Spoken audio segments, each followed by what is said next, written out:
Okay. Good morning. My name is Gillian Balaban and I'm Standard Assistant at GRI. Welcome to this meeting of the Global Sustainability Standards Board, known by its acronym the GSSB, held on 25 September 2018. This in-person meeting is being hosted from Amsterdam, the Netherlands. Please note that all public GSSB meetings are being recorded and you can find the audio recording on the GSSB webpage along with high-level summaries of previous GSSB meetings. Present from the GRI Secretariat today are Bastian Buck, Director Standards Division, Laura Espenach, Senior Manager Standards, Tina Nebo Jensen, Senior Coordinator Governance Relations. We will now do a roll call. Dwight Justice. Present. Thank you. Jürgen Buxbaum. Present. Thank you. Kent Swift. Present. Thank you. Michelle Vassar. Present. Thank you. Nankumar Vadikapath. Present. Thank you. Thank you. Robin Leeson. Present. Tung Lee Mo. Present. Vincent Kong. Present. And GSSB Chair Judy Kuseski. Present. Thank you, everyone. GSSB member Julia Wilson and Kent Swift send their apologies. GSSB member Sulema Pilimo. Oh, it is Evan, sorry. Evan Harvey sends his apologies. Kent Swift is in the room, I've already said it, and Kirsten Marie Tovey. Present. Thank you. I will now hand the Chair, Judy Kuseski, to open the meeting. Thank you, Jill. Good morning, everyone, and welcome. It's really good to see you all and to see many people from the Standards Division and the GRI team as well. Our public meeting today covers a number of ongoing projects. I would like to begin by just confirming the agenda, which you should all have in front of you.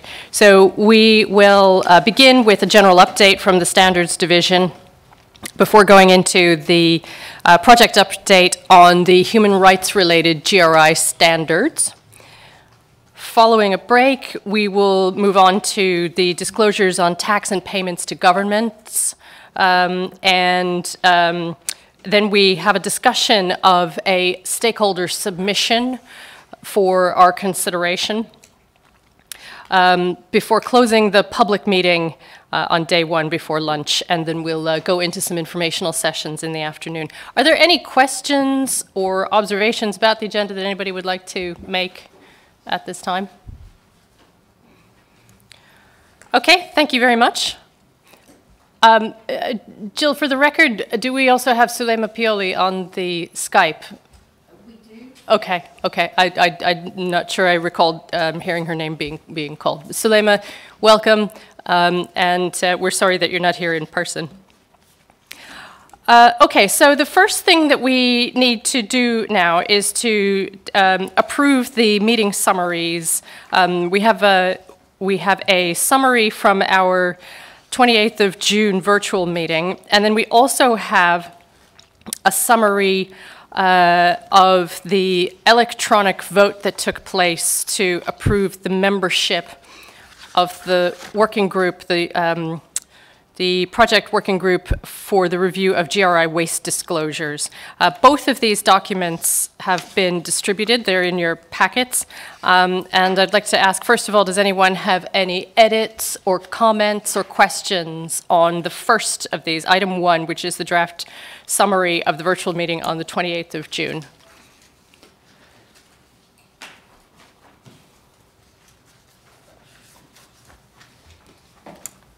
Okay. Okay.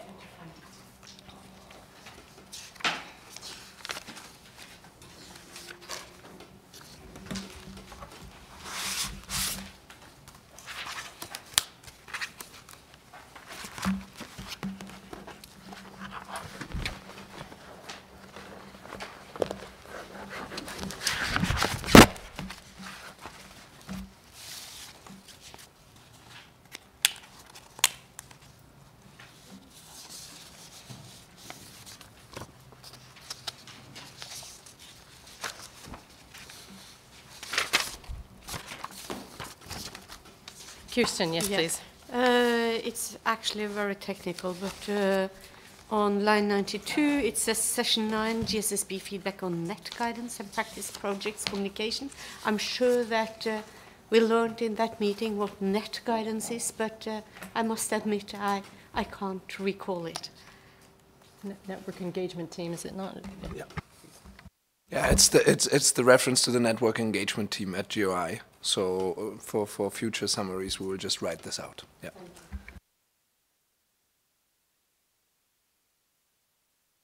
Any other questions or clarifications? Okay. If there are no corrections to be made, can we then forward this for approval? We need to agree to approve this, the public summary for publication on the website. If there are no objections, then I will take it as the consensus view of the group. Okay. Thank you very much. And item 2, this is the summary of the vote on the project working group membership for the review of GRI waste disclosures. Pardon me. You'll recall we had a little bit of back and forth with respect to this particular issue and had resolved at our June meeting that we wanted to add, if you remind me, Bastian, it was 2 business constituency members additionally to the slate that had been forwarded at that point. And over the course of a week or 2, we effected this by means of electronic votes, which are recorded in the documentation that you have in front of you. I think the record speaks for itself, but if there's any confusion about the meaning of it or exactly what has been passed here, please say now, and otherwise I will ask for your approval of this document as well. Okay, hearing no objections, I think those both have been passed then, which means, Bastian, would you please let us know what's been going on at the Standards Division? Thank you, Judy. And what I will focus my remarks on in the first session is those projects that we are not covering with detailed sessions during the day. And that is in particular an update on the recent launches on OH&S and water, so GRI 303 and GRI 403. As well as an update on the waste disclosures project that has started. And I wanted to give a quick overview of recent changes to the staffing of the Standards Division and anticipated changes for the next months. Starting with the launches of GRI 303 and 403, we had now the first opportunity to actually bring revised standards to the market after the transition to the standards. And I think traditionally this phase of the project was probably the one where, well, if I had to paraphrase, least attention was paid. We were usually very happy to have the product out and then probably didn't spend the right amount of time promoting it. This has changed with the standards, and now we have invested quite heavily in both the launch of the GRI 303 water and effluents, as well as the GRI 403, the occupational health and safety. And we've worked closely with the communications function at GRI to organize a number of events, as well as a social media campaign, and also an official launch moment. There is a combination of in-person presentations as well as webinars that we are utilizing, and what we've seen is that we can drive quite some attention through GRI's channels of communications to these new standards. It's early in the reporting seasons. We don't quite know yet how many reporters will pick up these standards this year already. What we see is a very healthy interest. There are some indications here on the slide that I'm showing regarding water and effluents. We had a couple of webinars with more than 100 attendees. We had a launch moment at the World Water Week in Stockholm with 120 attendees. And generally, we see also with the articles that have been written that there is an above average interest for this content at this point in time. We scheduled the launch of the water and effluents first and combined, where possible, with the OHS launch. For OHS, there is still a launch moment, an official launch coming up at the Europe Health Conference in London next week. And we have also the opportunity to promote that more widely at a range of external events through, importantly, also the project working group members. And that's maybe the last comment about both projects that I would like to make, that we have great support by the project working group members that have not only contributed very diligently to the projects themselves, but now also help us promote the outcome of the project, which is, I think, a very positive development. Also because we're dealing with two issue areas that have their own expert network and their own realities, if you will. So we need their help to actually carry the message for us out into these expert forums.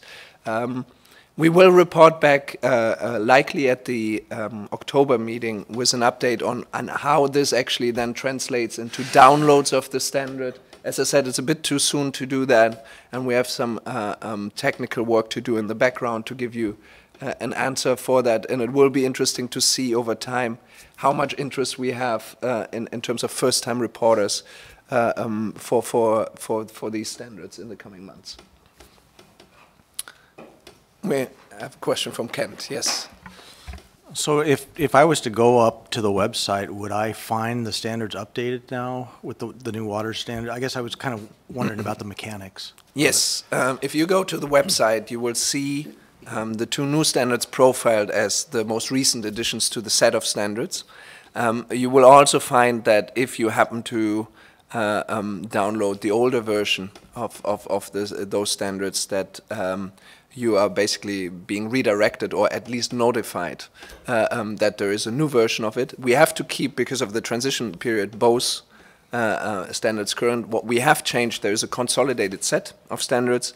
So in that mix, you have the new standards now, as well as in the zip file that you download. So we're promoting the new versions, but with notification that there is a transition period and that the two new ones exist. So the mechanics around it, we had to also figure out how to represent that on the website, but we seem to have that right now. Thank you.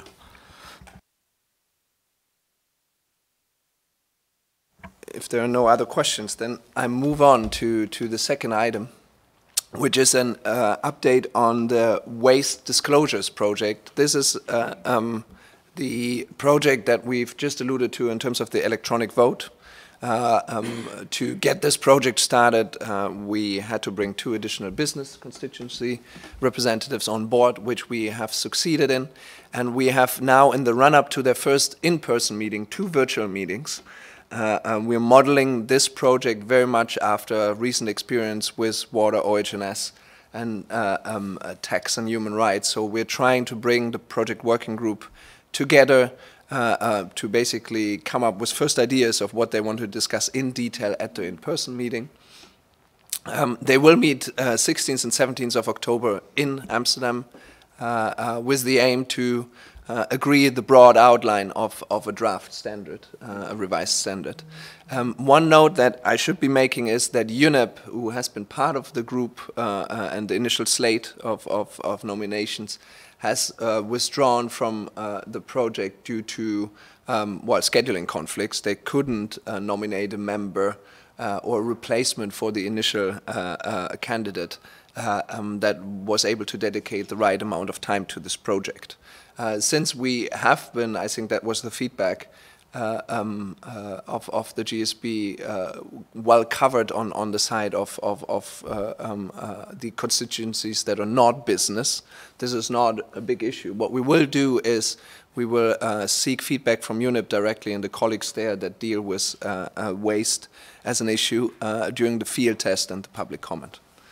When you look at the project timeline, what we anticipate is that we will be able to bring a first draft in terms of an exposure draft back to the GSSB in March next year.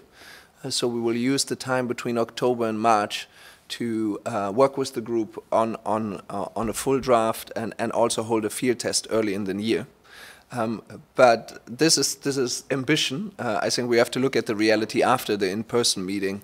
My personal judgment right now is that this can get fairly involved in terms of an update, because basically the industry has moved on, the practice has moved on, and there are entirely new concepts in this field that were not on the table when the original waste disclosures have been written somewhere between 2004 and 2006.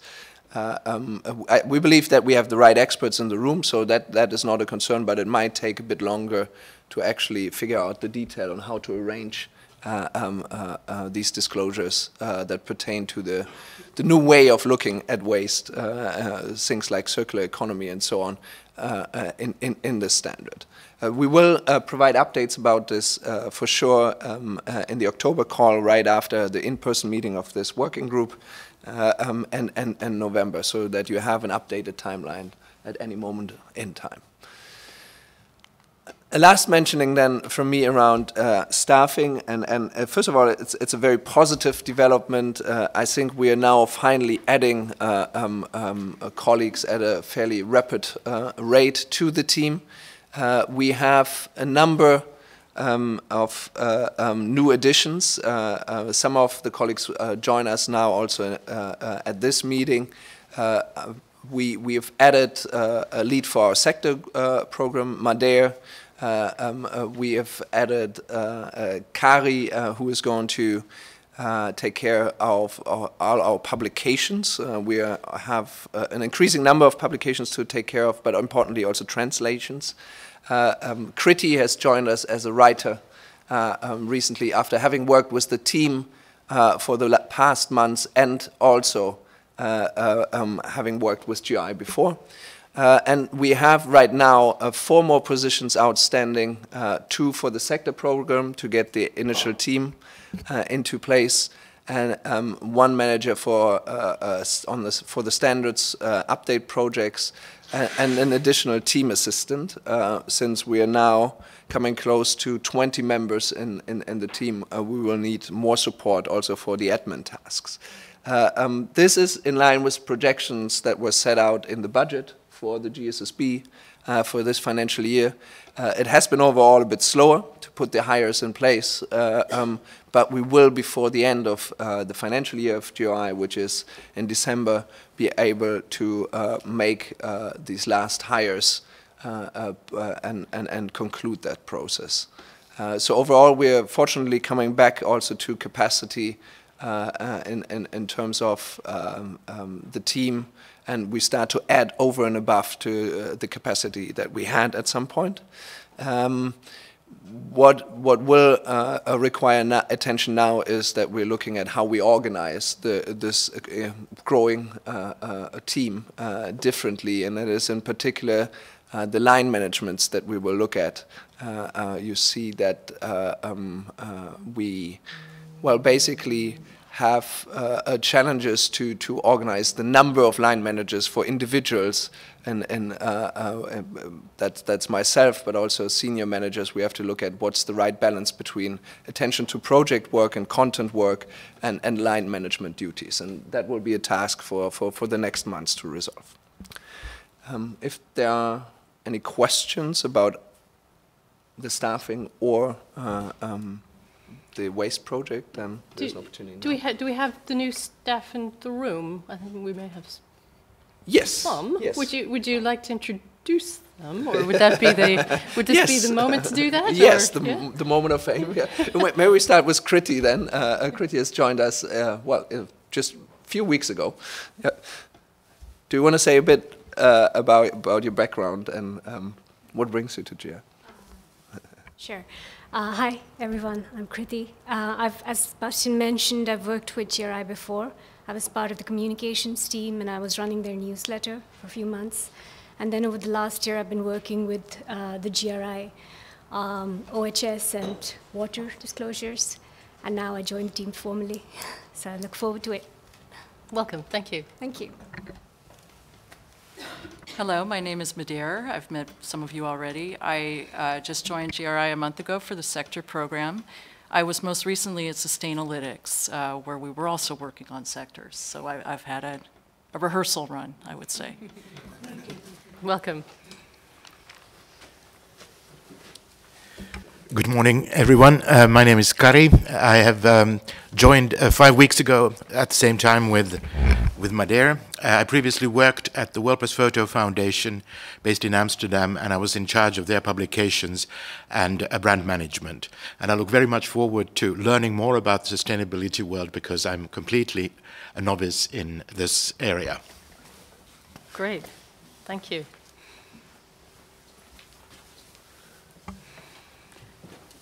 Thank you. That was a useful diversion. Please carry on. It's a first. This is the update. We will go into greater level of detail on the individual projects in a moment. First, human rights and then tax. If there are no further questions, then we can move to the next session. Okay.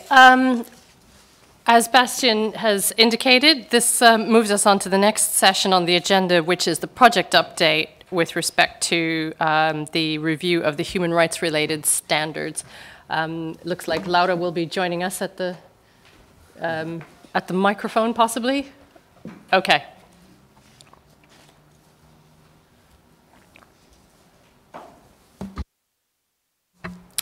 Thank you, Judy, and a warm welcome to all of you. During this session, I'd like to give you an update on the status of the review of the human rights related standards. As we flagged in June, when we last updated you, the committee will be needing a bit more time than anticipated to finalize its draft recommendations. So as of yet, we don't have a draft ready to be shared with you. So the aim of this session will be to give you an update on the status of the work, flag some of the progress that has been made to date, and some of the work that is still to be done. And we will be highlighting as well some of the implications we anticipate this work will have for the GRI standards as a whole to inform the discussions of the GSSB on its future work program. So first, just a quick recap on the objectives for this project. The aim is to bring the GRI standards more in line with key authoritative instruments in the area of business and human rights. So that is primarily the UN Guiding Principles on business and human rights, but also other instruments of the UN, the ILO, and the OECD. And in particular, the recent work that the OECD has done on due diligence guidance. And to also update the range of topics and disclosures on human rights that we currently cover to ensure that they reflect and push for best practice reporting. Given the scope of the project, this is being carried out in 2 phases. Phase 1 looks at the overall alignment that is needed to bring the standards more closely in line with those instruments, and looking at what are those general concepts and disclosures for reporting on human rights, and key structural questions like what are the different human rights related topics that we should be covering in our standards. The second phase of the project will then look at updating the individual human rights topic standards, such as those looking, for example, at child labor, non-discrimination, freedom of association, etc., and to develop new standards and disclosures as needed. We are now in phase 1 of the project, where a technical committee of experts convened by the GSSB has been developing recommendations since January of this year. The committee is developing recommendations in 3 main areas. The first one is to develop a set of generic disclosures for reporting on human rights in line with those key instruments. The committee is also developing recommendations on how to define report content for human rights, and that entails primarily looking at the existing reporting principles for defining report content to ensure that they are suitable in the context of human rights, as well as recommendations on how to update the range of topic-specific standards and disclosures. So since we last updated the GSSB in June, the committee has continued the discussions and the development of the draft recommendations. Those are still very much ongoing. There are a number of areas where the committee is yet to reach consensus, and we will be flagging those later in the presentation. In parallel to that, the Standards Division has also conducted a field test, something that we had planned for in the design of the project. And those are essentially informal stakeholder consultations on the draft disclosures that are being developed. So we haven't consulted on the full set of recommendations yet, just on the disclosures, and within that, only the reporting requirements that have been developed. And as per the request of the GSSB, when we were forming the committee, we have targeted, in particular, businesses and investors through these consultations, as well as participants from Latin America and Asia. So next, I like to share a high-level overview of the contents that are being developed in each of those areas. So starting with the disclosures, the committee has developed a total of 7 disclosures for reporting on human rights. 5 of these disclosures are general disclosures on the policies and processes to address human rights within an organization. And they look at the policy commitment to respect human rights, how the policy commitment is embedded throughout the organization, the approach to stakeholder engagement in relation to respecting human rights, the remediation processes and grievance mechanisms, and the identification and prioritization of negative human rights impacts. And the committee has recommended that these 5 disclosures be applicable to all organizations reporting in accordance with the GRI standards. And that's reflective of the expectation in the UN Guiding Principles that all companies everywhere have a responsibility to respect human rights, and they should communicate how they do that in practice. There is some overlap between these disclosures and disclosures in the universal standards, so that's something that we need to look at in the next stage of the project. And at the moment, we anticipate that these disclosures could potentially sit within GRI 102, the general disclosures standard, given that they would apply to all companies reporting in accordance. Next to that, the committee has developed 2 more disclosures on how the organization manages each human rights issue prioritized for reporting. And those disclosures require a description of the impacts that are relevant for that issue. And that disclosure includes also a suggested revision to the topic boundary concept and disclosure, which is a concept that is based on the UN Guiding Principles. And the committee has suggested a number of changes and revisions to ensure that this is clear, practical, and that it elicits meaningful information from organizations. The second disclosure looks at the actions to prevent, mitigate, and remediate negative impacts, as well as how the organization tracks the effectiveness of those actions and how it incorporates lessons learned. There's also some overlap between these disclosures and the content of GRI 103, the management approach standard. So that's, again, something that we need to look at a bit more closely. And we also see an opportunity here to perhaps update GRI 103 to bring it more in line with what's understood to be the global standard of responsible business conduct, which is due diligence.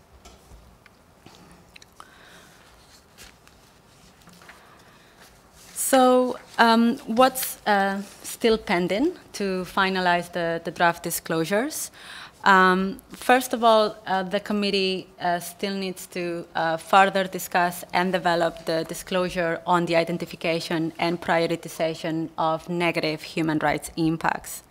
And that in part has to do with the multitude of terms and concepts that are included in the different instruments that we seek to align with regarding this step on identification, assessment, and prioritization of negative impacts, which has caused some confusion even within the committee during the drafting of those disclosures. So as a first step, the committee is doing some work to clarify all of the different terms and methodologies included in those instruments, and that will subsequently inform the drafting of the disclosures and also help bring some clarity to those reporters who will be using all of those different instruments simultaneously. In addition, the committee still has to discuss and implement the feedback from the field test.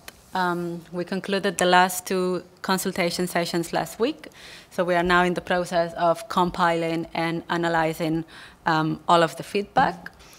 So far, the feedback has been very positive.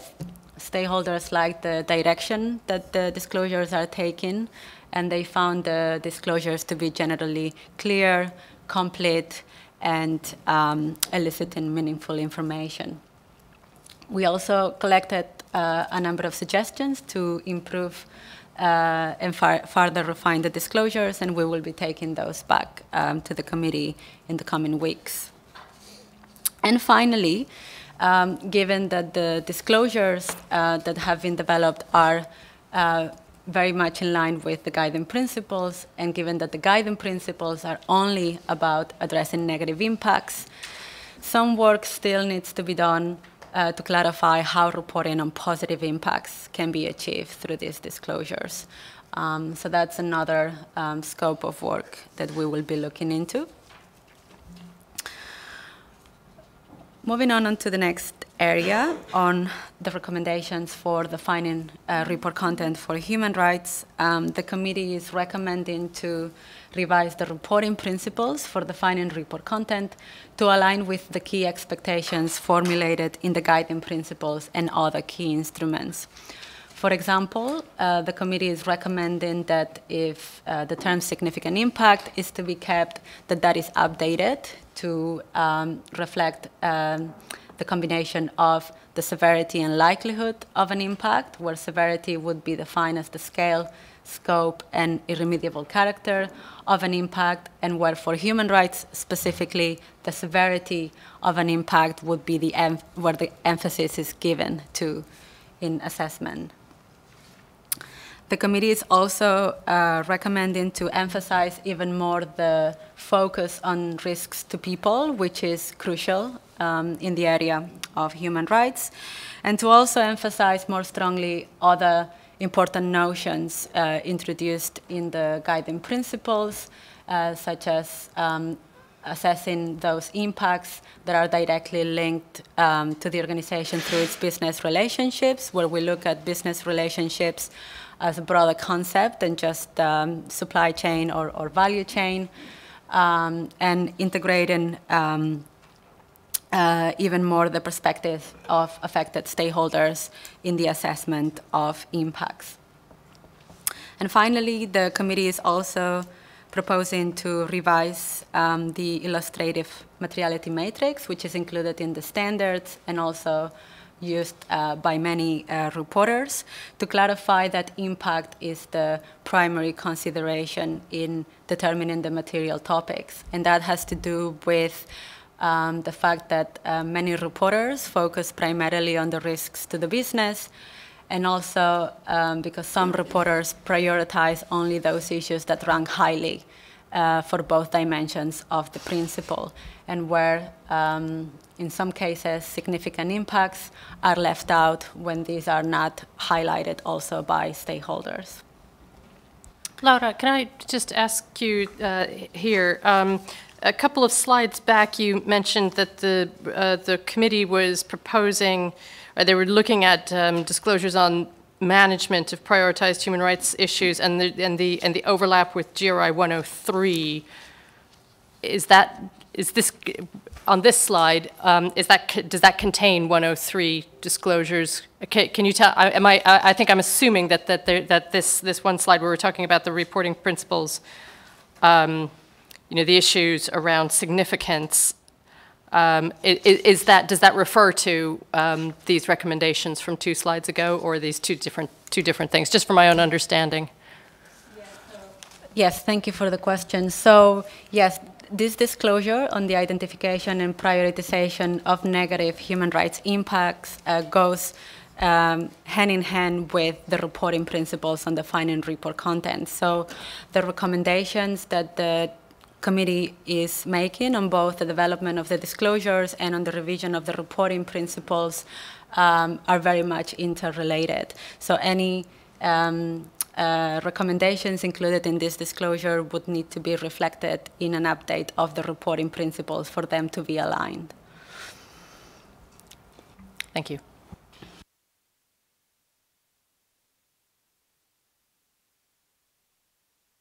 Okay, and the final area where the committee is developing recommendations is on how to revise the range of topic-specific standards and related disclosures that deal with human rights.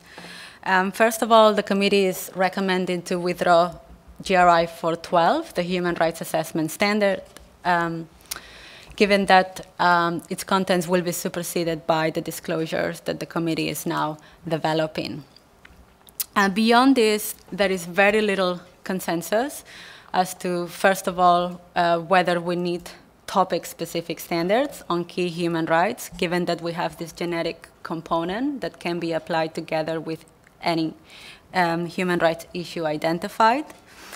And second, if we were to have topic-specific standards, there's also very little consensus as to which topics we should be covering through topic-specific standards. So the committee continues to be divided on the value and the need for topic-specific standards. There's some concerns associated with having some human rights covered through topic-specific standards, but not all human rights, and the message that that would give to reporters that some topics or some human rights are more relevant than others. But equally, the committee has acknowledged that removing some of the existing topic standards would be equally challenging, in particular removing those topic standards that deal with the core ILO conventions. So some work still needs to be done on this front as well. It's been suggested by some members of the committee that there could be some merit in looking at having a cross-cutting, a limited number of cross-cutting enabling rights in the mandatory general disclosures. For example, rights like freedom of association, collective bargaining, non-discrimination, and privacy, which are considered to be cross-cutting enough that would be relevant for all organizations to report on. Although agreeing on this limited set of cross-cutting rights is also equally challenging. So next, we wanted to highlight some of the implications that we anticipate out of this work for the GRI standards as a whole, and in particular for the universal standards.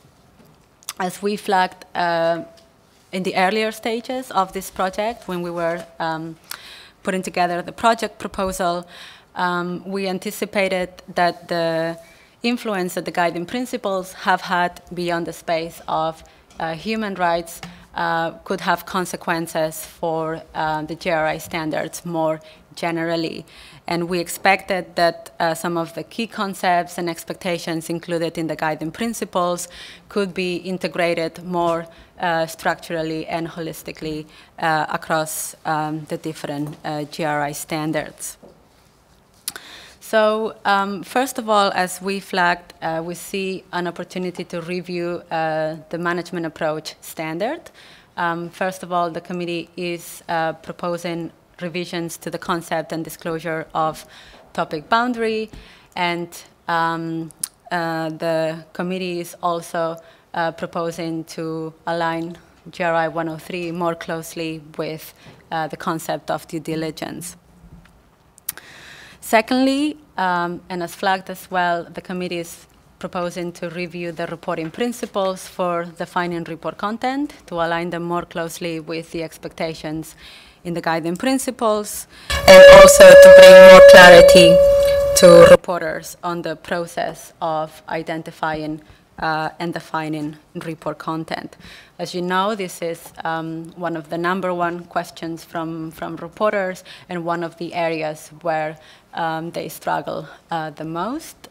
And given the cross-cutting nature of the reporting principles across GRI 101, we envision that this could be combined with a more holistic review of GRI 101 Foundation, including a review of the in accordance options. And finally, we expect that some of the disclosures that the committee is developing could sit within GRI 102, the General Disclosures Standard. And as we hinted towards earlier, the committee is also looking into whether we could have some limited number of cross-cutting human rights issues within the General Disclosures Standard as well. And of course, if we were to revise the reporting principles for defining report content, that would have consequences for the general disclosures on materiality and stakeholder engagement, which would need to be revised jointly. And finally, for GRI 102, we envision as well that this could be combined with a more holistic review of all of the disclosures in that standard to ensure that those disclosures remain relevant, feasible, and clear for reporting organizations. Given the close interlinkages between all of these contents, we anticipate that it would make sense to publish the draft human rights disclosures for public comment together with all of the suggested revisions to the universal standards. And as you pointed before, Judy, the disclosures that are being developed are very closely linked with the reporting principles for the final report content. So any changes introduced through the new disclosures would need to be accompanied with necessary changes, revisions, or clarifications to the reporting principles as well. And our recommendation would be that updating the universal standards would take precedence over updating the individual topic specific standards. So looking into the universal standards first would be preferable than starting with the update of individual human rights standards. In terms of next steps, we expect that the committee will take until the end of this calendar year to continue the discussions and finalize the draft recommendations. We will be convening the committee in person again during the next quarter. And we anticipate that we will be able to present the draft recommendations to you for review during the first quarter of 2019, at which point the GSSB would need to decide on the next steps of the process, in particular whether it wants to go ahead with updating the 3 universal standards before going ahead for public comment on the draft disclosures. And finally, I'm glad to share that GRI will be organizing a session on corporate human rights reporting at the UN Forum on Business and Human Rights, which will take place in Geneva at the end of November. And that will be a great opportunity for us to share some of the work that we are doing and to engage with various experts and stakeholders on this issue. Thank you. Thank you very much, Laura. Okay, so I think it would be a good idea for us to do some discussing amongst ourselves about what we're hearing so far. This complexity is exactly why we had set up this project in the way that we had, to kind of look at some of the cross-cutting issues, if you like, first of all, before going into topic-specific revisions to standards or new standards. And of course, the reality is sort of turning out to be every bit as complicated, if not more so, than we had anticipated it to be. For my own part, I very much appreciate and recognize the consequences for some of the universal standards of looking at some of these issues, but I would I feel slightly uncomfortable at the moment at the prospect of having changes to the universal standards driven by, if you like, a topic-specific review. I do very much recognize the challenges to the materiality principle, for example. I'm not entirely sure I'm convinced that those are unique to the human rights domain. I mean, I think there's a lot of universal challenges with some of these standards. And I would want us to be very careful about not putting the cart before the horse with some of these changes. This is my personal view. I'm not speaking as your chair at the moment.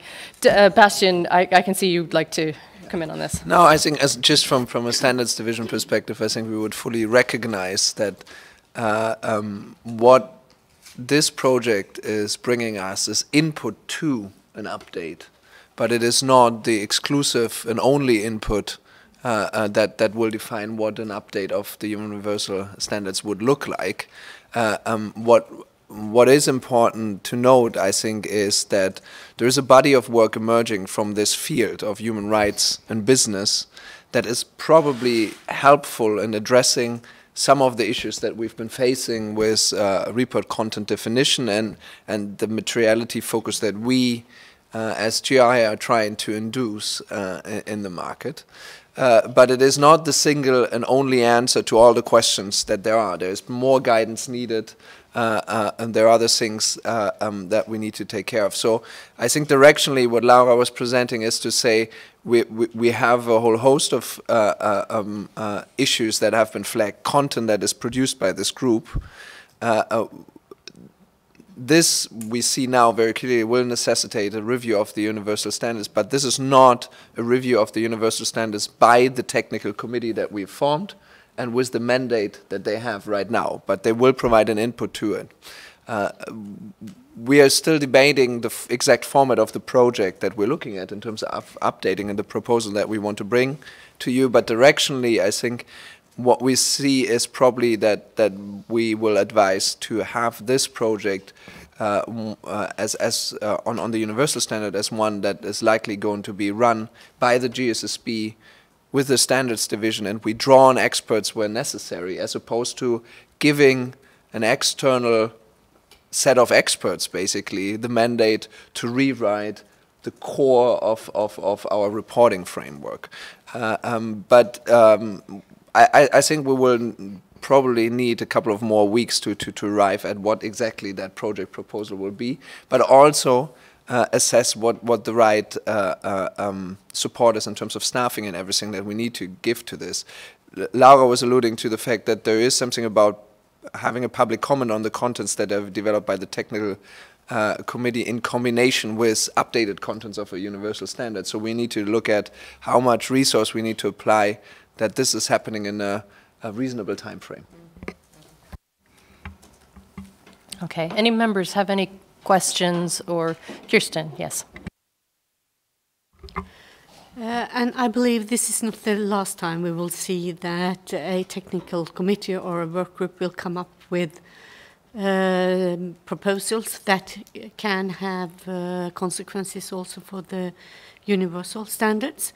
I see the same for what has come up now from the tax committee, where a solution might be to put some of this context into the standard disclosures instead of having it as such an extensive standard that it is difficult to see that would not be material to all reporters.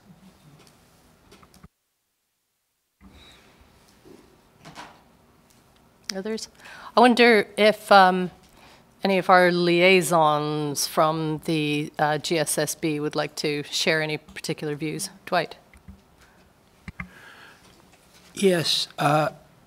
I think that if we look at some of the evolution of the GRI reporting standards in terms of, say, looking at impacts at the changes to the boundaries we made and the changes to the management disclosure, all of this was in part a response to the revolution in some of the thinking about corporate responsibility that was in part brought about by the guiding principles for business and human rights.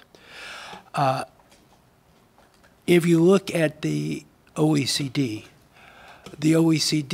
also took that on board, and they revised their whole guidelines for multinational enterprises to reflect some of the thinking that was in the guiding principles for business and human rights, and particularly with respect to due diligence and to putting that developed in the context of human rights to a wider range of expectations of business behavior, including the environment, including consumer protection, including other things.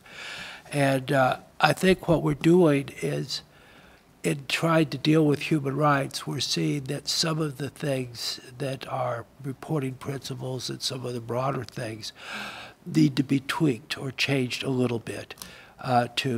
Because they were going in the right direction, but some of the implications need to be thought out some more.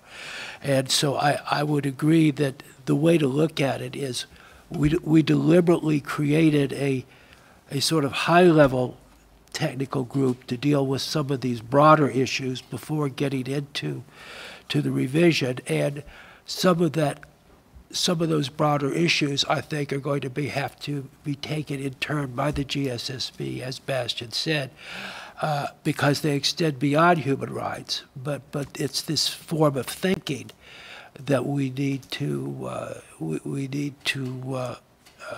figure out how to adopt to, and I think that there are some challenges to the way reporting practices are that probably need to change, and we're going to have to discuss how we introduce a change so that it'll get accepted in a way that it might not obviously get accepted if it was just like that. And so I think all of this is very important work. So some of it is, some of what's happening is there are conceptual issues that are hampered by different understandings of the meaning of terms. And so we have to stop and take a little break to get our terms right, not because we're defining terms to be used by GRI, but because we all need to see if we're on the same page in terms of concepts. And so this is a little esoteric, but actually I think it's essential, and somebody has to do this, and I think it's getting done slower than we anticipated, but I think it'll work out. Kent. Yeah, I've got a couple of questions. I guess I'm working with the tax reporting working group, and we seem to be at opposite ends of the spectrum because we seem to have all kinds of specific topics, specific disclosures, that we come up with, and here we're still struggling to figure out what they are. And I guess, and Dwight was positive on this in this area. Are we sort of coming to closure on this, or is there still really disagreement as to what topic-specific disclosures there are? And if there is disagreement, maybe Laura could give just a little bit more discussion about what exactly the disagreements are. Thank you, Kent. Do you mean specifically on the development of the topic-specific standards? The main issue that the committee is debating is whether we need topic-specific standards on human rights at all, given that the expectations introduced in the guiding principles are general and they apply to any human rights issue. And those expectations have to do with having a policy commitment, embedding that, having processes to identify and assess impacts, and then preventing, mitigating, and remediating impacts when they happen, as well as tracking effectiveness. And those core disclosures and concepts that are being developed can be used together with any human rights issue that a company identifies. So some members in the committee think that that genetic component is already enough and good enough to report on human rights related issues, and that some of the content we had in the past under some of those topic-specific standards drove the wrong type of reporting. So that looks primarily at quantifying human rights related performance. So that's the main question that the committee is developing. Beyond that, if the committee was to decide to recommend the existence of topic-specific standards, there's also questions as to the completeness and of the topic-specific standards, and how difficult it is, first of all, to ensure that the topic-specific standards are complete and cover the full range of human rights issues, and some of the risks associated with not having a complete offering of topic-specific standards for all human rights related issues. If I may, I'm wondering if this has something to do with difficulty in defining human rights, and I'm thinking from a reporter perspective, were they to read this new standard, would they understand the definition that's in the standard about what human rights we're covering and which types of items we're supposed to, that they are supposed to report on? So in the guidance accompanying the genetic disclosures, we make reference to what human rights are, and we refer to the internationally recognized human rights and related instruments. So there is a reference to that in the guidance to these disclosures. But it is then up to the organization to define those issues at a level that it makes sense for the organization, either at the level of individual human rights or bundling several rights together and under a topic that makes most sense for that organization in its operating context. Thank you. Thank you.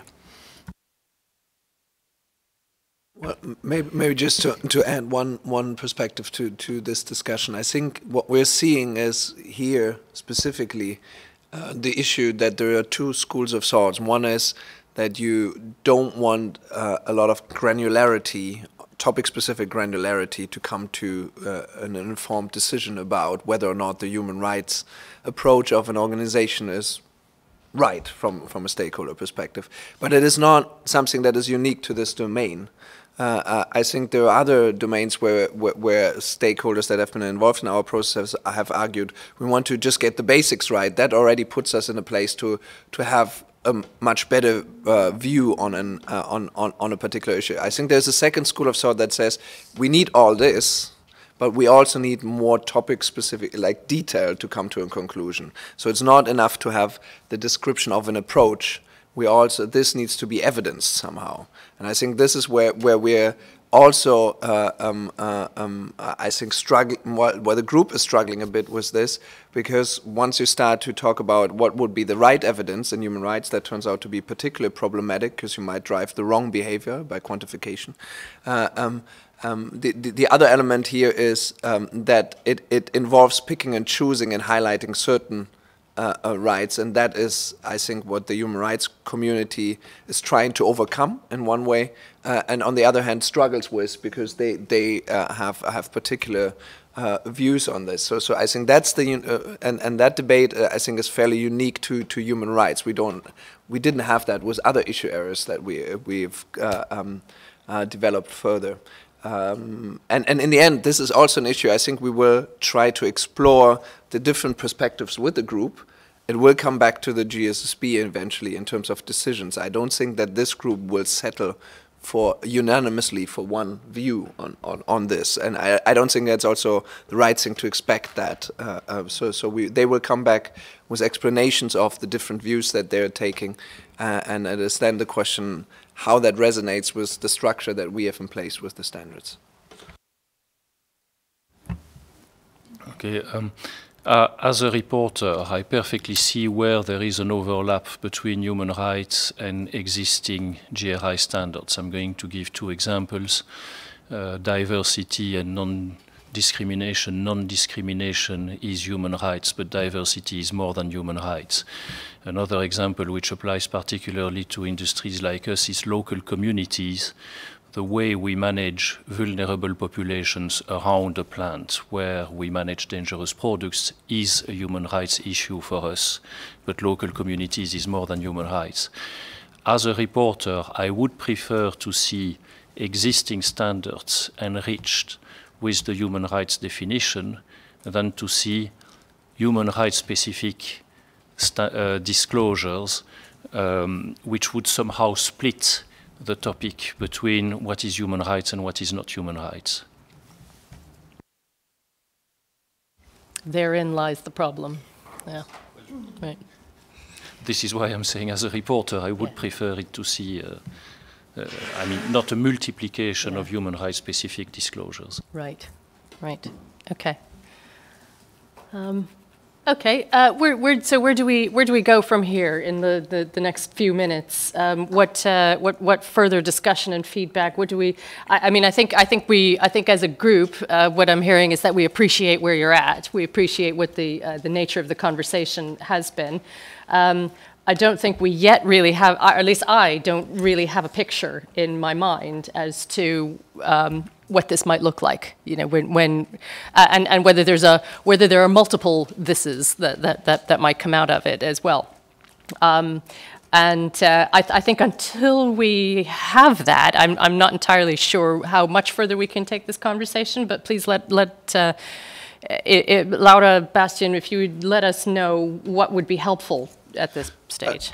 I think this is an update on the project at this point, and we wanted to frame a bit what the discussions are at, and also what the implications for the timeline are.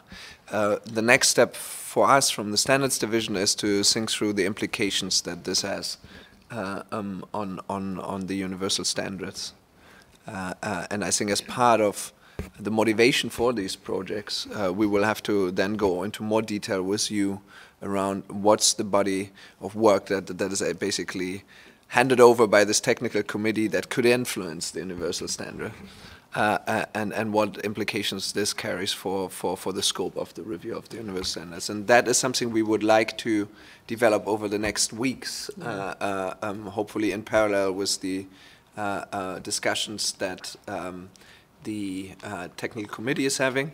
We will, because these will be substantive projects in their own right if we look at the universal standards, and we have to do that anyways by due process. We will have to also engage the stakeholder council and the GRI board on a project proposal. So what we're trying to do is, before the end of the year, to have project proposals for discussion to you, so that we can involve the board and the SC over the December, January timeframe, and then come with the first meeting next year to an approval of the new projects. That's probably what will be the next steps here. Okay, all right, thank you. Yes, to my mind, the kind of implications for timing and sequencing that will have to be taken quite apart from the human rights projects are probably the biggest unknown and the biggest, to me, that's kind of the elephant in the room here that if we're looking at, I think there's a compelling case for us to be revisiting the universal standard, or at least to consider it at this point, but doing so has significant work plan implications for us. Okay. Any other discussion? Sulema, if she's down the line someplace, I'm aware that she was one of the liaisons to this, or has been one of the liaisons to this technical committee, and we haven't heard anything from her, but I'll just give her the opportunity to say a few words if she wants to, and there's no need to. No, okay, that's absolutely fine. Okay, thank you very much for that. We are a few minutes ahead of schedule, not very far ahead of schedule, so why don't we just take our break as planned? Shall we come back? Do you just want to keep it to 15 minutes? Yeah. So let's come back at past, and we'll carry on at that point with the discussion of tax and payments to government. Thank you very much.